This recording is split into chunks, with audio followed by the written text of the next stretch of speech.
착하지만 이용당하지 않는 사람들의 공통점. 만약 여러분이 가장 두려워하는 일이 지금 현실이 되었다면 어떨까요? 혹은 예상치 못한 순간 누군가의 말이나 행동으로 인해 깊은 상처를 받았다면요?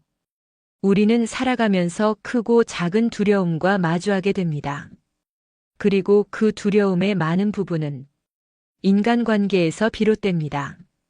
좋은 사람들과의 관계는 우리의 삶을 빛나게 하지만 반대의 경우에는 마음과 정신에 깊은 영향을 미칠 수도 있습니다. 그런데 한 번쯤 이런 고민을 해본 적 있나요? 내가 진정으로 좋은 사람들과 어울리고 있는 걸까?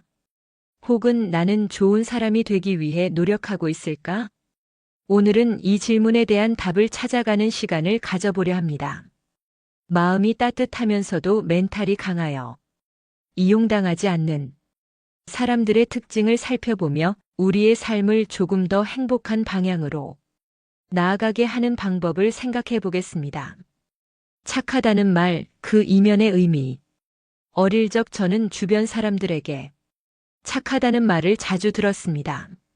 하지만 동시에 마음이 약하다는 지적을 받기도 했습니다. 싫은 소리를 듣기 싫어 모든 부탁을 들어주다 보니 정작 중요한 순간에 제 자신을 지키지 못한 적도 많았죠. 이런 경험이 쌓이며 깨달은 것이 하나 있었습니다. 착하기만 한 사람은 때로 스스로를 지키지 못할 수도 있다는 사실입니다. 얼마 전 한 친구와 대화를 나누면서 이와 비슷한 이야기를 들었습니다. 그 친구는 학창시절 언제나 친절하고 배려 깊은 사람이었습니다. 주변 사람들에게 좋은 평판을 받았고 누구 하나 그를 나쁘게 말하는 사람이 없었죠. 그런데 정작 그는 힘든 일이 생겼을 때 누구에게도 도움을 요청할 줄 몰랐다고 합니다. 시험으로 인해 스트레스를 받을 때도 가족 문제로 마음이 힘들 때도 그는 혼자 견뎠습니다. 이유는 간단했습니다.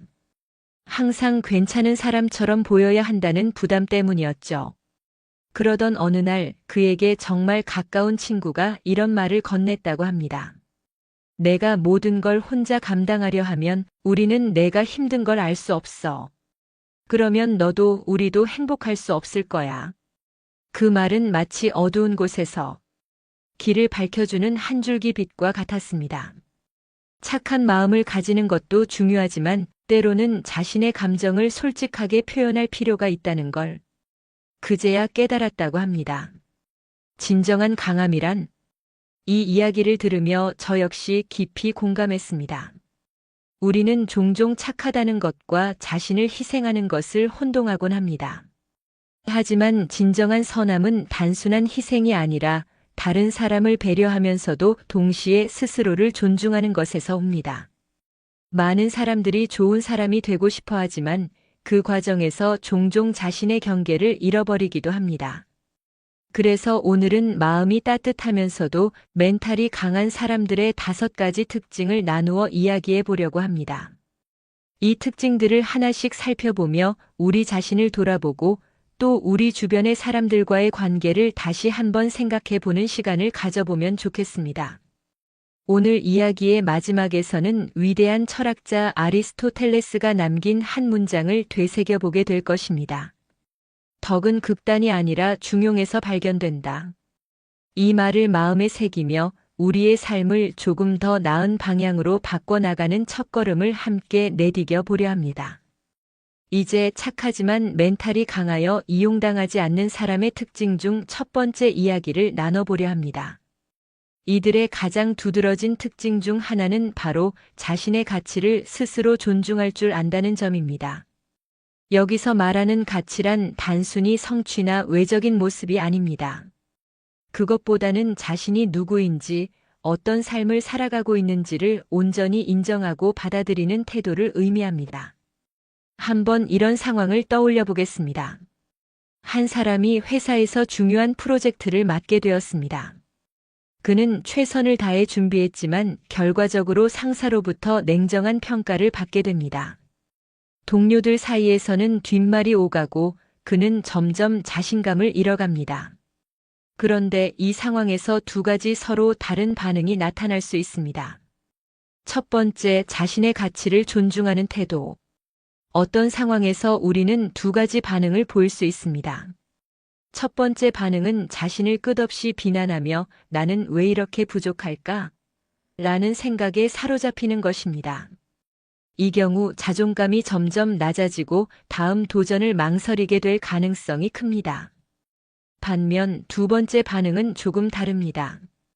그는 실망스러운 결과를 인정하면서도 이 상황이 자신의 가치를 결정짓는 전부가 아님을 깨닫습니다. 이번 프로젝트는 원하는 만큼의 성과를 내지 못했지만 나는 이 과정에서 많은 것을 배웠고 성장할 기회를 얻었다. 이처럼 긍정적인 마음가짐을 가진 사람은 다시 도전할 힘을 얻게 됩니다. 여기서 가장 중요한 것은 자신의 가치를 스스로 결정하는 태도입니다. 세상의 평가나 타인의 말에 흔들리지 않고 자신만의 기준으로 삶을 바라보는 태도는 우리를 더욱 단단하게 만들어줍니다. 실패 속에서도 자신의 가치를 지키는 법. 이 이야기는 몇 년 전 상담했던 한 여성의 사례를 떠올리게 합니다. 그녀는 대학 졸업 후 오랫동안 구직 활동을 했지만 여러 번 면접에서 낙방하며 점점 자신을 의심하게 되었습니다. 저는 정말 쓸모없는 사람 같아요. 누가 저를 고용하고 싶어 할까요? 그녀의 말 속에는 좌절과 두려움이 가득했습니다.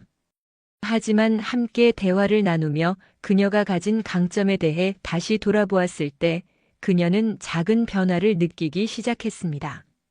제가 가진 기술과 경험도 분명 가치가 있군요. 다만 아직 적절한 기회를 찾지 못했을 뿐이에요. 그 후 그녀는 새로운 마음가짐으로 다시 도전을 시작했고 결국 자신의 강점을 인정받을 수 있는 직장을 얻게 되었습니다. 이처럼 마음이 따뜻하면서도 멘탈이 강한 사람들은 실패나 실망스러운 상황 속에서도 자신의 가치를 낮추지 않습니다. 오히려 그 상황을 스스로를 더 깊이 이해하고 성장할 기회로 삼으려 합니다. 철학자 에픽테토스는 이런 말을 남겼습니다. 어떤 일이 일어나든 그것이 당신의 가치를 결정짓지는 않는다. 당신의 가치는 오직 당신이 어떻게 행동하고 어떤 태도를 취하는지에 달려 있다. 우리도 마찬가지입니다. 때때로 삶은 우리를 시험에 들게 하고 원하는 만큼의 결과를 얻지 못하는 순간이 찾아오기도 합니다. 그러나 그런 상황에서도 스스로를 존중하고 사랑하는 태도를 잃지 않는 것이 중요합니다. 자신의 가치를 인정하는 사람은 타인의 평가에 휘둘리지 않으며 흔들리지 않는 삶의 중심을 지켜나갑니다. 그리고 그러한 태도는 주변 사람들에게도 긍정적인 영향을 미치게 됩니다. 이번에는 자신의 가치를 존중하는 태도가 얼마나 중요한지를 살펴보았습니다. 다음으로는 이러한 태도를 기반으로 타인과의 관계에서 어떤 특징이 나타나는지 이야기해 보려 합니다. 두 번째, 다른 사람의 한계를 이해하고 존중하는 태도. 우리는 주변 사람들에게 다양한 기대를 하며 살아갑니다. 가족, 친구, 동료, 연인 등 가까운 사람일수록 더욱 많은 것을 바라게 되죠. 하지만 때때로 이러한 기대는 상대방을 무겁게 만들고 우리 자신에게도 실망과 좌절을 안겨줍니다. 제가 아는 한 부부의 이야기를 들려드릴게요. 남편은 꼼꼼하고 철저한 성격이었고 아내는 느긋하고 자유로운 성향을 가지고 있었습니다. 결혼 초반에는 서로의 차이가 신선하고 재미있게 느껴졌지만 시간이 지나며 점점 갈등이 생겨났습니다. 남편은 아내가 집안일을 제때 하지 않는 것에 불만을 가졌고 아내는 남편이 지나치게 완벽을 요구한다고 느꼈습니다. 사소한 일로 자주 다투다 보니 서로에게 상처를 주는 일이 점점 늘어났죠. 그러던 어느 날 남편은 다툼 후 혼자 시간을 가지며 자신을 돌아보았습니다. 그리고 문득 이런 생각이 들었다고 합니다. 나는 왜 그녀가 나와 똑같이 행동하기를 바라고 있었을까? 그제야 그는 자신의 기대가 지나치게 높았음을 깨달았습니다. 그 후로 남편은 아내를 있는 그대로 받아들이려 노력했고 아내 역시 그의 노력을 느끼고 조금 더 신경 써 행동하려 했습니다. 그 결과 두 사람은 서로의 한계를 이해하고 존중하는 법을 배우며 관계를 회복할 수 있었습니다. 이 이야기는 우리에게 중요한 깨달음을 줍니다. 상대방이 가진 성격, 가치관, 능력은 모두 다르며 그 다름은 각자의 개성을 이루는 중요한 요소입니다. 우리가 이를 존중할 때 상대방도 우리를 존중하게 됩니다. 이것이 바로 건강하고 행복한 관계의 시작입니다. 여기서 잠시 스스로에게 질문해 보세요. 나는 지금 가장 가까운 누군가에게 과도한 기대를 하고 있지는 않은가? 그 기대가 상대방에게 부담이 되고 있지는 않은가? 철학자 칼 융은 이렇게 말했습니다. 모든 사람은 저마다의 여정을 걷고 있다. 그 길이 당신의 길과 다르다고 해서 그들의 길이 잘못된 것은 아니다. 다른 사람의 한계를 이해한다는 것은 단순히 용서하거나 타협하는 것이 아닙니다. 서로의 차이를 인정하고 그 다름 속에서 조화를 이루려는 노력을 의미합니다. 이러한 태도는 직장에서도 큰 영향을 미칩니다. 팀 프로젝트를 진행할 때 모든 사람이 같은 속도로 같은 능력을 발휘할 수는 없습니다. 리더의 역할은 팀원 각각의 장단점을 파악하고 그들의 강점을 살릴 수 있도록 돕는 것입니다. 예전에 상담했던 한 신입사원의 이야기가 떠오릅니다. 그는 상사가 자신을 비판적으로 바라보는 것 같아 점점 의욕을 잃고 있었습니다. 하지만 이야기를 나누다 보니 상사는 단순히 완벽주의적인 성향을 가진 사람이었을 뿐이었습니다. 이 사실을 깨달은 후 신입사원은 상사를 있는 그대로 이해하려 노력했고 그 후로 두 사람의 관계는 훨씬 편안해졌습니다. 마음이 따뜻하면서도 정신적으로 강한 사람들은 타인의 한계를 이해하며 관계 속에서 더욱 깊은 신뢰와 존중을 쌓아갑니다. 이번에는 다른 사람의 한계를 인정하는 태도가 우리 삶에 어떤 긍정적인 변화를 가져오는지 살펴보았습니다. 다음으로는 이러한 태도가 우리 자신에게 어떤 영향을 미치는지 이야기해 보겠습니다. 세 번째, 자신의 감정을 잘 조절할 수 있는 사람들. 감정을 잘 조절하는 능력은 인생에서 가장 중요한 스킬 중 하나일 수 있습니다. 우리는 매일 다양한 감정에 휩싸입니다. 기쁨, 슬픔, 분노, 두려움 등 때로는 설명할 수 없는 복잡한 감정까지 이 모든 감정은 우리의 일상에 큰 영향을 미칩니다. 그렇지만 감정을 어떻게 다루느냐에 따라 우리의 삶은 완전히 달라질 수 있습니다. 예를 들어 한 남성이 퇴근길에 교통체증에 갇혔다고 상상해 봅시다. 이미 지친 상태였던 그는 점점 초조해지고 결국 분노가 폭발해 차 창문을 열고 다른 운전자에게 화를 내며 소리를 지릅니다. 하지만 그 후에도 기분은 나아지지 않았고 더 불쾌해졌습니다. 집에 돌아가서 가족에게도 짜증을 내게 되었죠. 이런 경험은 누구나 한 번쯤 겪어본 일상적인 모습일 겁니다. 감정은 순간적으로 우리를 휘감고 잘못 표현되면 우리 자신뿐 아니라 주변 사람들에게도 부정적인 영향을 미칠 수 있습니다. 그렇다면 감정을 잘 다루는 사람들은 어떤 방식으로 다룰까요? 그들은 감정이 올라올 때 스스로에게 질문을 던집니다. 내가 지금 느끼는 감정은 무엇일까? 이 감정을 그대로 표현하면 상황이 나아질까 아니면 더 나빠질까? 감정을 잘 다스린다는 것은 억누르거나 무시하는 것이 아닙니다. 그것을 인식하고 건강한 방식으로 표현할 방법을 찾는 것이 중요합니다. 예전에 한 여성을 상담한 기억이 납니다. 그녀는 직장에서 불공정한 대우를 받고 있다고 느꼈고 그 불만이 쌓이면서 동료들에게 냉소적인 태도로 나타났습니다. 그러나 자신을 돌아본 후 그녀는 이렇게 깨달았습니다. 내가 이 감정을 이렇게 표현하는 것이 오히려 상황을 더 복잡하게 만들고 있구나. 그래서 그녀는 상사에게 차분히 자신의 감정을 설명하고 어려운 점을 솔직하게 이야기하기로 결심했습니다. 그 결과 상사는 그녀의 입장을 이해하고 두 사람의 관계는 더욱 건강해졌습니다. 감정을 잘 조절하는 사람들은 그 감정을 통해 문제를 해결하려 합니다. 그들은 감정을 억누르지 않고 이를 성장의 기회로 활용합니다. 철학자 마르쿠스 아우렐리우스는 이렇게 말했습니다. 감정은 외부에서 오는 것이 아니다. 그것은 당신 안에서 시작되며 그것을 어떻게 다룰지 선택하는 것은 당신에게 달려 있다. 이 말은 감정이 단순히 환경에 의해 결정되는 것이 아니라 우리가 어떻게 반응하는지에 따라 달라진다는 것을 의미합니다. 감정을 잘 다스리는 사람들은 감정을 자신을 파괴하는 요소가 아닌 성장의 도구로 바꾸어 사용합니다. 그들은 감정을 통해 배우고 더 나은 선택을 하며 건강한 관계를 쌓아갑니다. 우리도 이러한 태도를 배울 수 있습니다. 감정이 격해질 때 잠시 멈추고 스스로에게 질문해 보세요. 지금 이 감정을 어떻게 다루면 나와 주변 사람들에게 더 긍정적인 영향을 줄 수 있을까? 네 번째 특징에 대해 이야기해 보겠습니다. 그것은 바로 다른 사람에게 긍정적인 영향을 준다는 점입니다. 일상에서 만나게 되는 사람들 중 그들과 함께 있으면 마음이 편안하고 삶이 더 나아지는 것처럼 느껴지는 사람들이 있습니다. 이들은 특별한 마법을 부리는 것이 아니라 그들의 말과 행동, 태도를 통해 자연스럽게 주변에 긍정적인 에너지를 전달합니다. 한 예를 들어보겠습니다. 몇 년 전 저는 작은 커피숍에서 한 중년 여성을 만났습니다.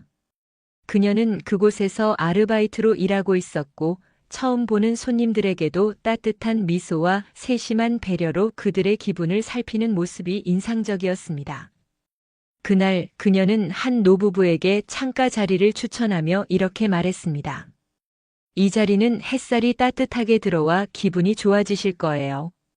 그 부부는 그녀의 말에 미소를 지으며 자리에 앉았고 잠시 후 그녀가 가져온 따뜻한 차를 마시며 행복한 표정을 지었습니다.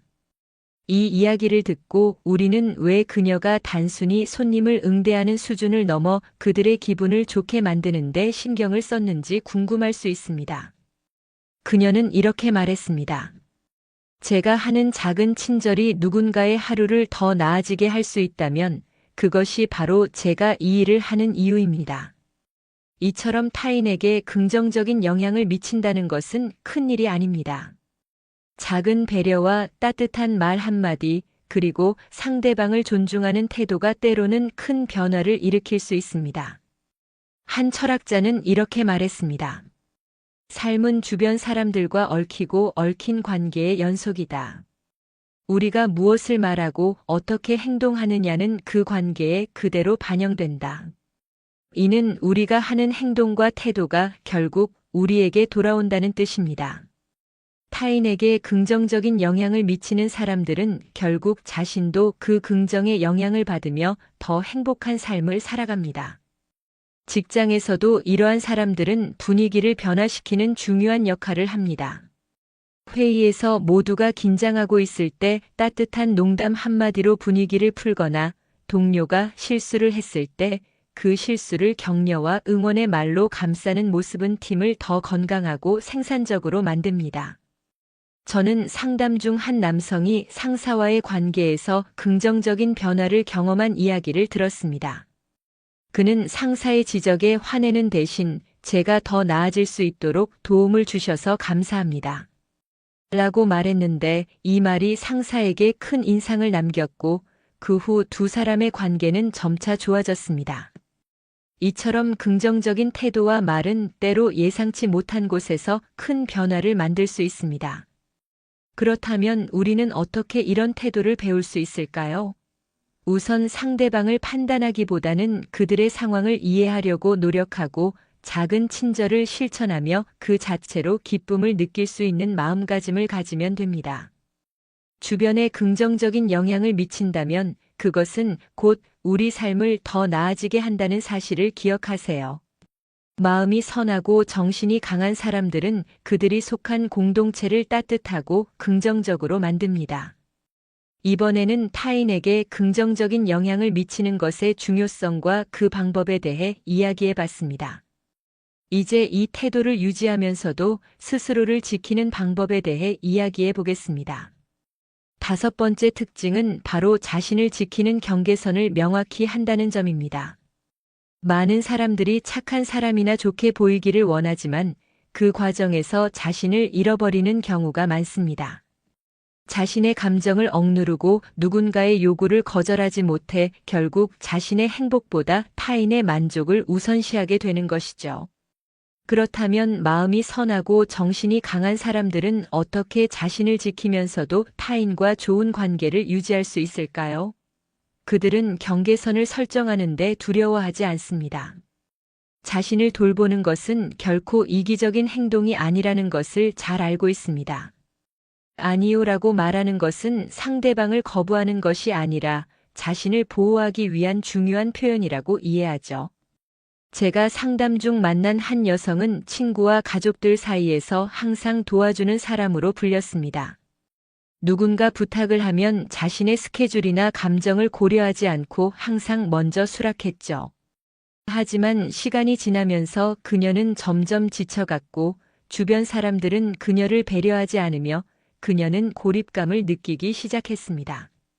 그녀와 이야기를 나누며 저는 이렇게 물었습니다. 왜 그렇게 모든 부탁을 들어줘야 한다고 생각하나요? 그녀는 잠시 생각하다가 그게 제가 좋은 사람이 되는 방법인 줄 알았어요. 라고 답했습니다. 이 대답은 많은 사람들에게 공감될 수 있는 이야기일 것입니다. 우리는 흔히 착한 사람으로 보이고자 하여 자신만의 경계선을 허물어버리기도 합니다. 하지만 그런 태도는 결국 자신을 소진시키고 오히려 관계를 해칠 수 있습니다. 그녀는 그 후 경계선을 설정하는 연습을 시작했습니다. 처음에는 거절하는 것이 낯설고 어려웠지만 시간이 지나면서 그녀는 더 건강하고 안정적인 관계를 유지할 수 있게 되었다고 했습니다. 경계선을 설정하는 것은 단순히 타인을 밀어내는 것이 아닙니다. 그것은 자신을 존중하고 타인에게도 건강한 신호를 보내는 것입니다. 예를 들어, 지금은 제가 도와드리기 어려운 상황이에요. 하지만 다른 방법을 찾아보는 데는 조언을 드릴 수 있을 것 같아요. 라고 말하면 상대방은 거절을 받아들이면서도 여전히 존중받는 느낌을 받을 수 있습니다. 우리 모두는 누군가를 돕고 싶어 하지만 그 도움은 스스로의 여유와 행복을 바탕으로 할 때 진정한 가치를 발휘합니다. 마음이 선하고 정신이 강한 사람들은 이러한 균형을 잘 이해하고 자신을 지키면서도 타인에게 긍정적인 영향을 미칠 수 있는 방법을 알고 있습니다. 이번에는 경계선을 설정하는 것의 중요성과 그것이 삶에 어떤 변화를 가져오는지 살펴보았습니다. 마지막으로 이 모든 특징들이 우리 삶에 어떤 의미를 가지며 어떻게 실천할 수 있을지에 대해 마무리해 보겠습니다. 착하지만 멘탈이 강한 사람들은 따뜻한 에너지를 전하면서도 자신의 가치를 지킵니다. 그들은 감정을 솔직하게 표현하며 어려움을 성장의 기회로 받아들이는 태도를 가집니다. 또한 작은 친절을 통해 긍정적인 영향을 퍼뜨리고 건강한 관계를 위해 적절한 경계선을 설정할 줄 압니다. 무엇보다 이들은 선함을 일관된 삶의 태도로 유지하며 힘든 순간에도 흔들리지 않습니다. 우리도 작은 실천으로 이 같은 삶을 살아갈 수 있습니다. 따뜻한 미소를 건네고 자신의 감정을 인정하며 필요할 때 단호하게 거절하는 연습을 해보세요. 이런 작은 변화들이 쌓이면 우리는 더 강하고 따뜻한 사람이 될 수 있습니다. 삶이 어려울 때에도 선함과 강인함을 잃지 않는다면 우리는 진정한 의미의 삶을 살아갈 수 있습니다. 오늘 여러분에게 작은 위로와 용기가 되길 바라며 앞으로도 좋은 이야기로 찾아뵙겠습니다. 착하면서도 멘탈이 강한 사람들은 따뜻한 에너지를 전하면서도 자신의 가치를 지킵니다. 그들은 감정을 솔직하게 표현하며 어려움을 성장의 기회로 받아들이는 태도를 가집니다. 또한 작은 친절을 통해 긍정적인 영향을 퍼뜨리고 건강한 관계를 위해 적절한 경계선을 설정할 줄 압니다. 무엇보다 이들은 선함을 일관된 삶의 태도로 유지하며 힘든 순간에도 흔들리지 않습니다. 우리도 작은 실천으로 이 같은 삶을 살아갈 수 있습니다. 따뜻한 미소를 건네고 자신의 감정을 인정하며 필요할 때 단호하게 거절하는 연습을 해보세요. 이런 작은 변화들이 쌓이면 우리는 더 강하고 따뜻한 사람이 될 수 있습니다. 삶이 어려울 때에도 선함과 강인함을 잃지 않는다면 우리는 진정한 의미의 삶을 살아갈 수 있습니다. 오늘 여러분에게 작은 위로와 용기가 되길 바라며 앞으로도 따뜻한 이야기로 찾아뵙겠습니다.